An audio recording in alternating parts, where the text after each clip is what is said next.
रात का सवाल। दिल्ली रेलवे स्टेशन पर प्लेटफॉर्म नंबर 5। ठंड बढ़ रही थी और लोग घर जाने की जल्दी में थे, लेकिन एक बूढ़ा आदमी बार बार लोगों से एक ही सवाल पूछ रहा था, बेटा, लखनऊ की आखिरी ट्रेन कब जाती है? कई लोग उसे अनदेखा कर आगे बढ़ जाते, मगर एक लड़का राहुल, जो वहीं बेंच पर बैठा था, उसकी आंखों में कुछ खोजने लगा। क्या ये सिर्फ एक सवाल था या उसके पीछे छिपी थी कोई कहानी? राहुल ने उस बूढ़े से बात की। पता चला उसके पास केवल 20 रुपए थे और उसे अपनी बीमार बेटी के पास लखनऊ पहुंचना था। बेटी आईसीयू में थी। डॉक्टर ने कह दिया था सुबह तक नहीं आए तो। बूढ़ा कांप रही आवाज में बोल रहा था और राहुल का दिल भीतर से हिल गया था। वो सोचने लगा, अगर ये मेरी माँ होती तो क्या राहुल कुछ करेगा या बस आगे बढ़ जाएगा? राहुल ने बिना सोचे 100 रुपये निकाले और कहा, बाबा चलिए टिकट लेते हैं। बाबा की आंखों में जो आंसू थे वो केवल पानी नहीं, वो उम्मीद, राहत और विश्वास था। ट्रेन चल पड़ी। बाबा बैठ चुके थे, लेकिन राहुल वहीं खड़ा था, मन में कई सवाल लिए। क्या इतना काफी था? राहुल ने अपने कमरे में आकर सारा किस्सा अपने रूममेट को सुनाया। उसने पूछा, नाम पूछा था उनका? राहुल ने सिर हिलाया, नहीं पता। क्या उस वक्त लगा बस मदद करूं और जाने दूं। रात भर राहुल की नींद गायब रही।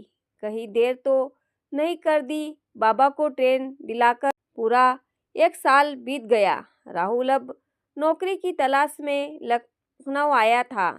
इंटरव्यू देकर बाहर निकल ही रहा था कि किसी ने पीछे से आवाज़ दी, राहुल बेटा। राहुल रुका, मुड़ा और देखकर उसकी आंखें फैल गई। सामने वही बाबा थे, पर अकेले नहीं, साथ में एक लड़की थी जो व्हीलचेयर पर बैठी थी। चेहरे पर मुस्कान थी और आंखों में चमक। बाबा ने राहुल को गले लगाते हुए कहा, बेटा, ये मेरी पूजा है, तुम्हारी दी हुई मदद से आज जिंदा है। राहुल अवाक था। पूजा ने धीरे से हाथ बढ़ाया। थैंक यू भैया।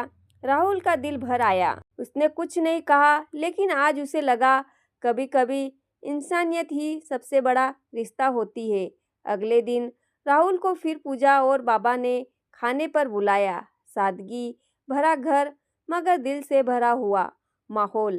पूजा ने पहली बार खुलकर बात की। उस रात मुझे नहीं पता था कि मैं जिंदा रहूंगी और आज आप सामने खड़े हैं।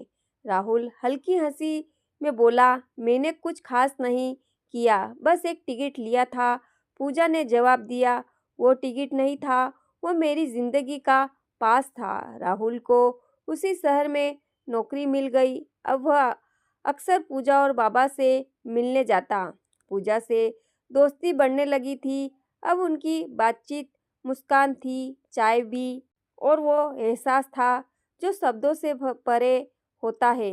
लेकिन एक दिन बाबा ने राहुल से कहा, बेटा, मैं अब चैन से मर सकता हूँ, मेरी बेटी अकेली नहीं है। राहुल चौंक गया। राहुल बाबा की बात को समझ नहीं पाया। उस रात वह छत पर पूजा से बात कर रहा था। पूजा बोली, पता है भैया, जब लोग अचानक हमारी जिंदगी में आते हैं ना तो कुछ छोड़ जाते हैं। राहुल बोला, और कभी कभी खुद को भी छोड़ जाते हैं। एक लंबी चुप्पी के बाद पूजा ने पूछा, अगर मैं कहूँ तुम चले जाओगे तो डर लगेगा? राहुल बस मुस्कुरा दिया और धीरे से उसका हाथ थाम लिया। कुछ महीने बाद पूजा और राहुल की शादी हो गई। बाबा ने कहा, मुझे नहीं पता था कि एक प्लेटफॉर्म पर पूछे गए सवाल का जवाब मेरी बेटी की जिंदगी बन जाएगा। राहुल ने कहा, नसीब की ट्रेन पर सवाल होने के लिए बस एक छोटा सा फैसला लेना पड़ता है और वो टिकट जिंदगी बदल देता है। राहुल और पूजा की शादी को कुछ महीने ही हुए थे। बाबा खुश थे, लेकिन अचानक उनकी तबीयत बिगड़ने लगी। डॉक्टर ने कहा उन्हें दिल की समस्या है, समय पर इलाज जरूरी है। राहुल ने हर मुश्किल कोशिश की, लेकिन बाबा ने धीरे से कहा, बेटा मेरी ट्रेन अब निकलने वाली है। राहुल ने चेहरे पर उदासी थी, लेकिन पूजा उसका हाथ पकड़कर कहा, अब हम अकेले नहीं हैं, पर क्या वक्त किसी का साथ देता है। बाबा ने एक चिट्ठी राहुल को दी, जिसमें लिखा था, मुझे नहीं पता था कि मेरी आखिरी टिकट मेरी बेटी की नई जिंदगी बनेगी। राहुल ने वो चिट्ठी पढ़ी और आंखों से बहते हुए आंसुओं के बीच बाबा का हाथ थामा, लेकिन चुपचाप बाबा की सांसें थम गई। पूजा टूट चुकी थी और राहुल अब अकेला एक पति नहीं, एक बेटा भी बन चुका था। क्या राहुल इस टूटे परिवार को संभाल पाएगा? बाबा के जाने के बाद घर की आर्थिक स्थिति बिगड़ने लगी। राहुल की नौकरी भी छूट गई। पूजा ने कहा, मैं भी काम करूंगी, हम साथ हैं। राहुल बोला, नहीं पूजा, मैं तुम्हें तकलीफ में नहीं देख सकता। पूजा मुस्कुराकर बोली, तुमने मुझे जिंदगी दी, अब मेरा हक है कि मैं तुम्हारी मुश्किलें बांटूं। अब ये जिंदगी की नहीं, दो आत्माओं की लड़ाई थी। राहुल ने फिर इंटरव्यू देना शुरू किया, लेकिन रिजेक्शन मिलते रहे।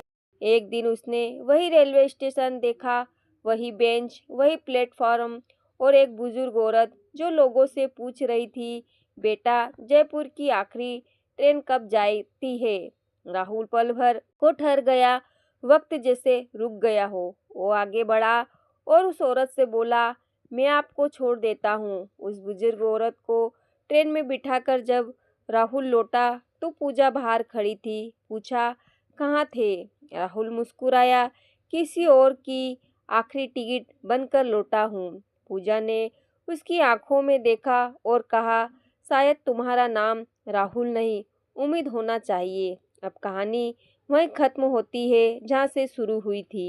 बस एक किरदार बदल गए और अब शायद अगली आखिरी टिकट कोई और काटेगा। जब भी किसी अनजान की मदद करने का मन हो तो पीछे मत हटिए, क्या पता वो किसी की आखिरी उम्मीद हो। फिर मिलते हैं दिल को छू लेने वाली अगली कहानी में। तब तक अपना और अपनों का ख्याल रखें और कोई मुसीबत में हो तो उसकी मदद ज़रूर करें। हिंदी कहानी सुविचार चैनल पर आने के लिए धन्यवाद।